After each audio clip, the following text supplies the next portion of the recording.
नमस्कार जय जगन्नाथ मु आर्यन आप समस्त को स्वागत कर मो चैनल आर्यन जून को आज ब्लॉगटा स्टार्ट करने पूर्व आप समस्त गोटे रिक्वेस्ट दयाकोरी भिडियोटा लास्ट पर्यटन देखो जमार स्किप करेंगे आदि चैनल नुआ अच्छे चैनल सब्सक्राइब कर दिंतु आ दयाकोरी भिडियोटा लाइक करेंगे आ कमेंट करके जनइबे आपण भिडियोटा केमती लगे। तो भाई सकाल सकाल बाहर जाइए आउटे आज नुआ लोकेशन को तो यहाँ हूँ आमर नरेंद्र पुष्करणी पड़े तो आम ये सीधा जावा। तो भाई बर्तमान पहुँची मु माँ विश्वेश्वरी मंदिर में जस्ट मो फ्रंट रे अच्छी माँ मंदिर आउ सका सका आसली आज आप ब्लॉग रे भाईना बुझी माँ मंदिर विषय जनइबी माँ विश्वेश्वरी विषय आउ मंदिर टी भलसे बुलेदेवी आपको ये ब्लॉग मध्यम तो देखूँ यहाँ हूँ माँ मंदिर ऊपर देखूँ ये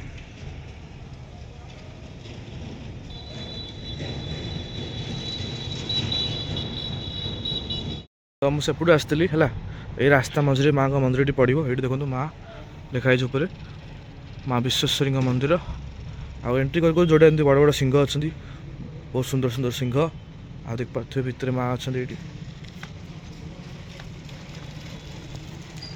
माँ विश्वेश्वरी भितर बस मंदिर बुलेबी आ माँ को आरती दर्शन भी आपण करी आज। तो एमती किसी लोकेशन देखूँ आ ये मझे माँ मंदिर रास्ता मझे देखु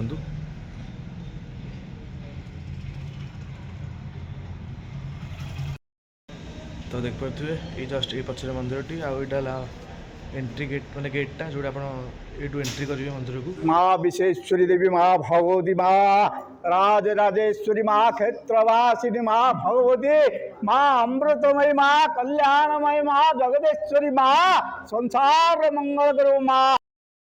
बर्तमान आम सहित माँ को पूजक अच्छा भाईना आप प्रथम ना मो ना हूँ प्रकाश चंद्र महापात्र आज्ञा आम भेणे होती गणेश चंद्र दास आज्ञा सी हूँ मुख्य पूजक आज्ञा सी एठी 20-22 वर्ष है आज्ञा ये पूजा आज्ञा मुझे 5-7 वर्ष है आसिक माँ सेवा करुँ।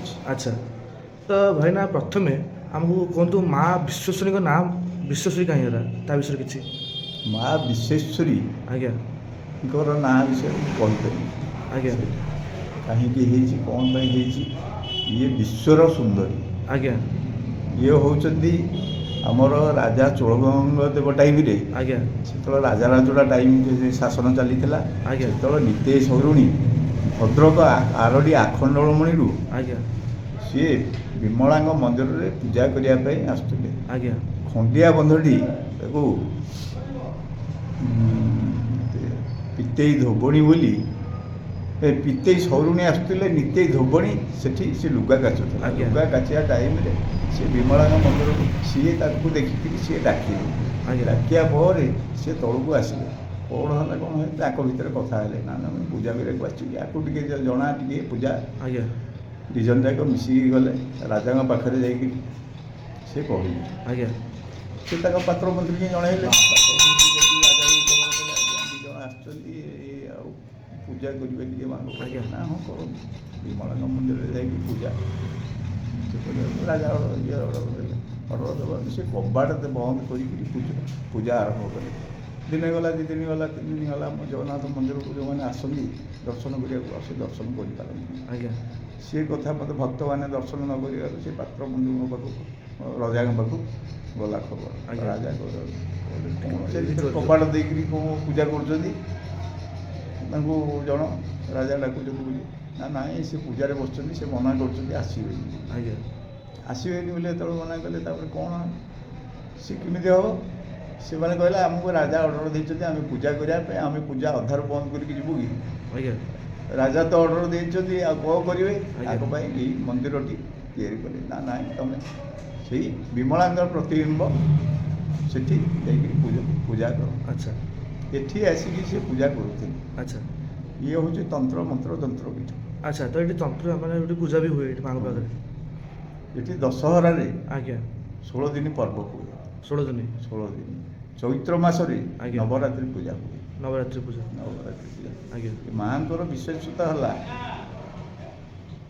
माँ विशेषता ये माँ को जी डाकी जोटी गुहारी शुणी आज्ञा ଆଉ କାହା ଝିଅ ବାହା ହେଇପାରୁନଥିବ, ଆଜ୍ଞା କାହା ପୁଅ ବାହା ହେଇପାରୁନଥିବ, କାହାର ଚାକିରି କ୍ଷେତ୍ରରେ କ'ଣ ଅସୁବିଧା ଥିବ, ଆଜ୍ଞା। ସେଥିପାଇଁ ମାଆଙ୍କ ପାଖରେ ନଡ଼ିଆ ଗୁଆ ମାନସିକ କରିକି ବସେଇଲେ ନିଶ୍ଚିତ ଫଳ ସେ ପାଉଛନ୍ତି। ତ ଭାଇନା ଏଇଠି ମାଆଙ୍କର ଯେଉଁ ନୀତିଦିନି ଯେଉଁ ନୀତିକାନ୍ତି ହୁଏ ତା ବିଷୟରେ କିଛି ଆମ ମାନେ ଭିଉଅର୍ସ ମାନଙ୍କୁ କିଛି କୁହନ୍ତୁ। ଦିହଙ୍କର ନୀତିକାନ୍ତି ସକାଳେ ବାଳଧୂପ ହୁଏ ଆଜ୍ଞା ସକାଳେ ମନ୍ଦିର କେତେବେଳେ ଖୋଲାଯାଏ? 6:30। 6:30 ତାପରେ କ'ଣ ହୁଏ? ତାପରେ ମଙ୍ଗଳ ଆଳତୀ, ଆଜ୍ଞା ମଙ୍ଗଳ ଆଳତୀ ପରେ ଦିଅଙ୍କୁ ସ୍ନାନ କରିକିରି ତାଙ୍କର ଧୂପ ଆଜ୍ଞା ଆଳତୀ କରାଯାଏ, ଆଜ୍ଞା ବାଳଧୂପ କରାଯାଏ। ଆଜ୍ଞା ବାଳଧୂପ ପରେ ଆଜ୍ଞା ମାଆଙ୍କର ଶଙ୍ଖୁଡ଼ି ଭୋଗ ହୁଏ। ଶଙ୍କୁଡ଼ି ଭୋଗ ହୁଏ। ଶଙ୍ଖୁଡ଼ି ଭୋଗ ଭୋଗରେ କ'ଣ ହୁଏ ଆଜ୍ଞା? ଭୋଗରେ ଖେଚେଡ଼ି ହୁଏ, ଡାଲି ହୁଏ, ଆଜ୍ଞା। ବେସର ଟିକେ ହୁଏ। ଆଜ୍ଞା ମଙ୍ଗଳବାର ଶନିବାର ହେଲେ ବଳି ପଡ଼ା ଦେଖେ, ବଳି ପଡ଼େ ମାନେ କେଉଁ ବଳି ବଳି? ମାଛ ବଳି ମାଛ ପଡ଼େ। ବଳି। ତ ମାଆଙ୍କ ପାଖରେ ଏଇଠି ଆଇଁଷ ଭୋଗ ହୁଏ ଆଇଁଷ ଭୋଗ ହୁଏ। ପ୍ରତିଦିନ କିନ୍ତୁ ଏଇଟା ପିଆଜ ରସୁଣ ପିଆଜ ରସୁଣ ତ ହୁଏନି ଆଜ୍ଞା। ପ୍ରତିଦିନ ଏଇଠି ମାଆଙ୍କ ପାଖରେ ଆମିଷ ଭୋଗ ହୁଏ। ଆଚ୍ଛା। ଆମିଷ ଭୋଗ ହୁଏ ଯେ ଲୋକ ଭକ୍ତ ଆସିଲେ କଲେ ଆଜ୍ଞା। ସବୁଦିନ ହୁଏ। ଆଜ୍ଞା। ନହେଲେ ଆମେ ମଙ୍ଗଳବାର ଦିନ ଶନିବାର ଦିନ ଏ 2 ଦିନ ଆମେ କରୁ ଆଚ୍ଛା ଆଚ୍ଛା। ଆମିଷ ଭୋଗ।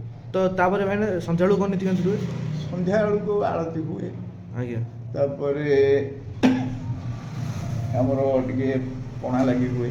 ଆଜ୍ଞା ତାପରେ ଆମର ଛେନା ଟିକେ କ୍ଷୀର ଟିକେ ଆସେ, ଆଜ୍ଞା ଆଜ୍ଞା ପୂଜା ହୁଏ। ଆଜ୍ଞା ତାପରେ ମାଆଙ୍କୁ ପହଡ଼ ଟାଇମରେ ଆଜ୍ଞା ଜଗନ୍ନାଥ ମନ୍ଦିରରୁ ଆସିଥିବ ଯେଉଁ ମହାପ୍ରସାଦ ତାକୁ ସମର୍ପଣ କରାଯାଏ। ଆଚ୍ଛା। ସମର୍ପଣ କରିକିରି ପହଡ଼ କରାଯାଏ, ଆଳତୀ କରିକି ପହଡ଼ କରାଯାଏ। ତ ଭାଇନା ଏଇଠି ମାଆଙ୍କର କେଉଁ କେଉଁ ଭେଷ ହୁଏ? ଏଠି ମାଆଙ୍କର ନୀଳ ସରସ୍ୱତୀ ବେଶ ହୁଏ, ଆଜ୍ଞା ମହାଲକ୍ଷ୍ମୀ ବେଶ ହୁଏ, ଆଜ୍ଞା ଇଏ ସାବିତ୍ରୀ ଅମାବାସ୍ୟା ଦିନ ମଧ୍ୟ ଗୋଟେ ବେଶ କରାଯାଏ। ଆଚ୍ଛା ତାଙ୍କୁ ମାଆଙ୍କୁ ଇଏରେ ମଧ୍ୟ ଜଳାଶାୟୀ କରି ଆଜ୍ଞା। ବେଶ କରାଯାଏ। ଆଚ୍ଛା ଆଉ ଏଇ ଯେଉଁ 4 ଦିନ ଯେଉଁ ବେଶ ହୁଏ, ଆଜ୍ଞା ମହାକାଳୀ ବେଶ ଲାଷ୍ଟ ଦିନ ହୁଏ। ଯେଉଁ ମାନେ ଯେଉଁ ଦୁର୍ଗତ ଆମ ତିନି ପୂଜାରେ ଆଜ୍ଞା ଆଜ୍ଞା ଦଶହରାରେ ଆଜ୍ଞା ବେଶ କରାଯାଏ। 4ଟି ବେଶ ହୁଏ। ସେ ଯେଉଁ ତିନି ପୂଜା ସମୟରେ ମାଆଙ୍କ ପାଖରେ କ'ଣ କ'ଣ ଭୋଗ ଲାଗେ? ଆମର ଭୋଗ ଇଏ ନିଶଙ୍ଖୁଡ଼ି ଭୋଗ। ମାନେ ଶଙ୍କୁଡ଼ି ନୁହଁ? ଶଙ୍ଖୁଡ଼ି ନୁହଁ, ଶଙ୍ଖୁଡ଼ି ହେଉଛି ରାତ୍ର। ଆଚ୍ଛା ଆଚ୍ଛା। ତ ଭାଇନା ଏଇଠି ଯେଉଁ ମାଆଙ୍କ ପାଖରେ ଯେଉଁ ପୂଜା ହୁଏ ସେ କେଉଁ ଉପଚାରରେ ମାଆଙ୍କ ପାଖରେ ଏଇଠି ପୂଜା ହେଉଛି? କେଉଁ ଉପଚାରରେ ମାଆଙ୍କ ପାଖରେ ପୂଜା ହେଉଛି? ସେତେବେଳେ ଆମର ଏଠି ବନ ଦୁର୍ଗା ମନ୍ତ୍ରରେ ପୂଜା ହୁଏ। ଆଚ୍ଛା ଏଠି ଯେଉଁ ସିଏ ଆସନ୍ତି ଯେଉଁ ପଣ୍ଡିତ, ଆଜ୍ଞା। ସିଏ କେଉଁଥିରେ ସେ ପୂଜା କରୁଥିବେ ମୁଁ ସେଇଟା କହିପାରିବି, ଆଚ୍ଛା। ଜାଣିନି। ତ ଭାଇନା ଏଇଠି ତ ଆପଣ ନୀତିକାନ୍ତି ବିଷୟରେ ମାଆଙ୍କର କହିଲେ, ମାଆଙ୍କର ଏଠି ସବୁ ବଡ଼ ବଡ଼ ପର୍ବ ଏଠି କ'ଣ ସବୁ ହୁଏ? ବଡ଼ ପର୍ବ ପ୍ରାୟ 2ଟି। ଆଚ୍ଛା ଯେଉଁ ମାନେ ବଡ଼ ଯେଉଁ ପର୍ବ 2ଟା। ଦଶହରା? ଚୈତ୍ର ମାସର 9 ଦିନ ଆଚ୍ଛା ନବ ପତ୍ରିକା, ଆଉ ଦଶହରା 16 ଦିନ ପର୍ବ। ଆଜ୍ଞା। ତ ଏଇଠି ଭାଇନା ଆପଣ ତ ପୂଜା କଲେଣି, କିଛି ବର୍ଷ ପୂଜା କଲେଣି, ମାଆଙ୍କ ପାଖରେ ଅନୁଭୂତି କିଛି ଅଛି ଆପଣଙ୍କର? ଅନୁଭୂତି ବୋଲେ ମୁଁ ଜାଣିବାରେ ଯାହାର ଯିଏ ଯେଉଁଟା ମାନସିକ କରିକି ଗୁଆ ନଡ଼ିଆ ବସେଇଲେ ଆଜ୍ଞା ତାଙ୍କର ମାନସିକ ପୂରଣ ହେଉଛି, ସେମାନେ ଆସିକି ମଧ୍ୟ ନଡ଼ିଆ ପୂଜା ହେଉଛି, ପୂଜା କରିକିରି ସେ ଧରିକି ଆସୁଛନ୍ତି, ଧୂପ ଦୀପ ଫଳମୂଳ ଧରିକି ଆସିକି ପୂଜା କରିକି ସେ ନଡ଼ିଆକୁ ନେଇକି ବିସର୍ଜନ କରୁଛନ୍ତି।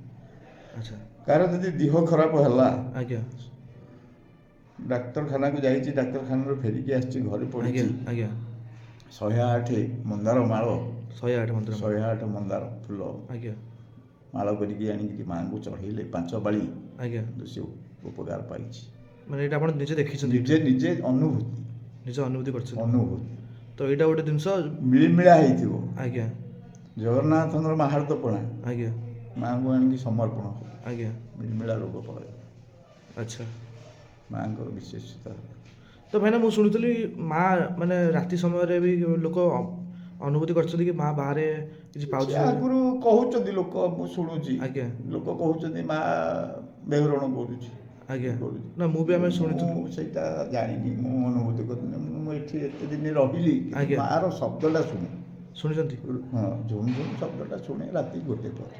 ଆପଣ ଅନୁଭବ କରୁଛନ୍ତି? ଅନୁଭୂତି। ତ ଏଇଟା ସତ ହେଇଥିବ ନା, ଲୋକ କହୁଛନ୍ତି। ରାତି 1 ପରେ ମା ନିଶ୍ଚିନ୍ତରେ ସେଇ ହେଉ।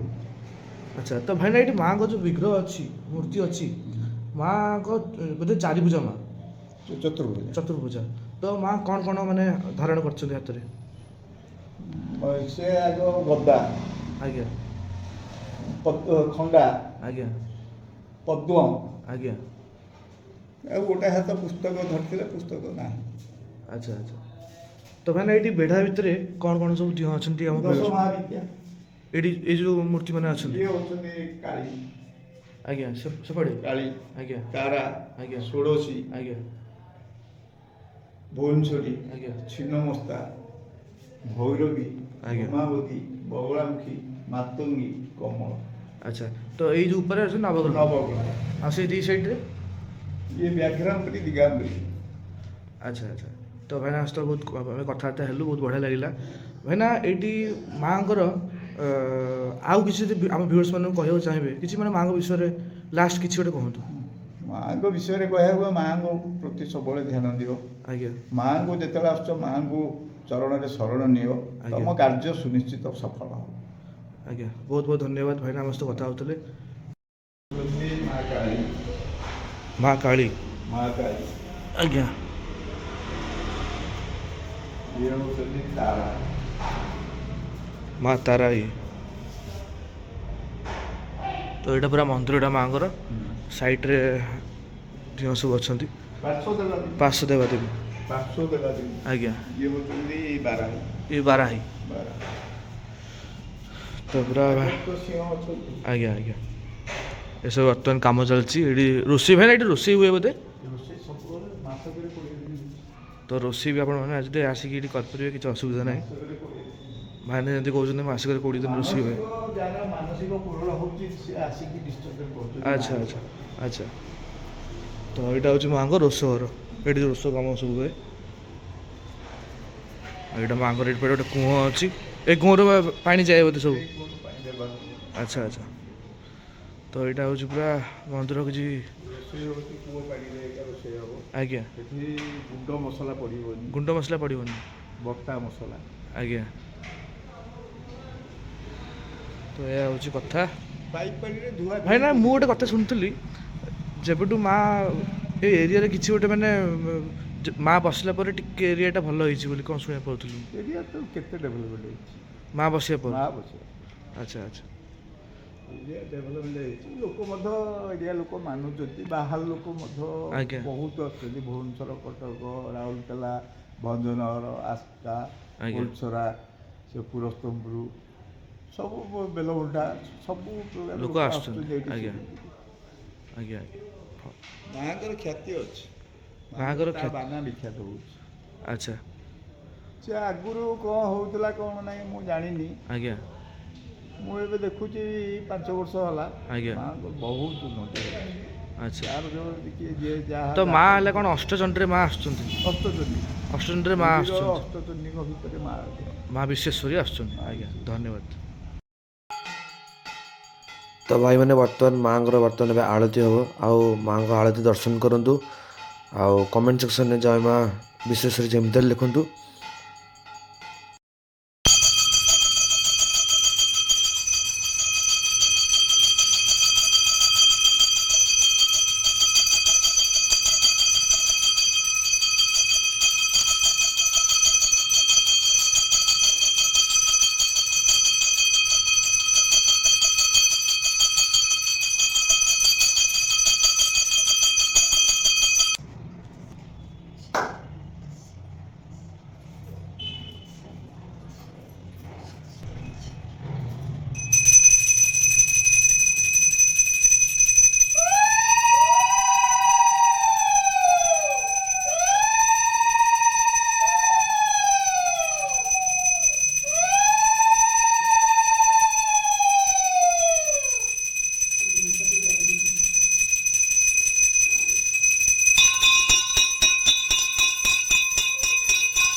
ଦେଖିପାରୁଥିବେ ଇଏ ହେଉଛନ୍ତି ମା ବିଶ୍ଵେଶ୍ୱରୀ।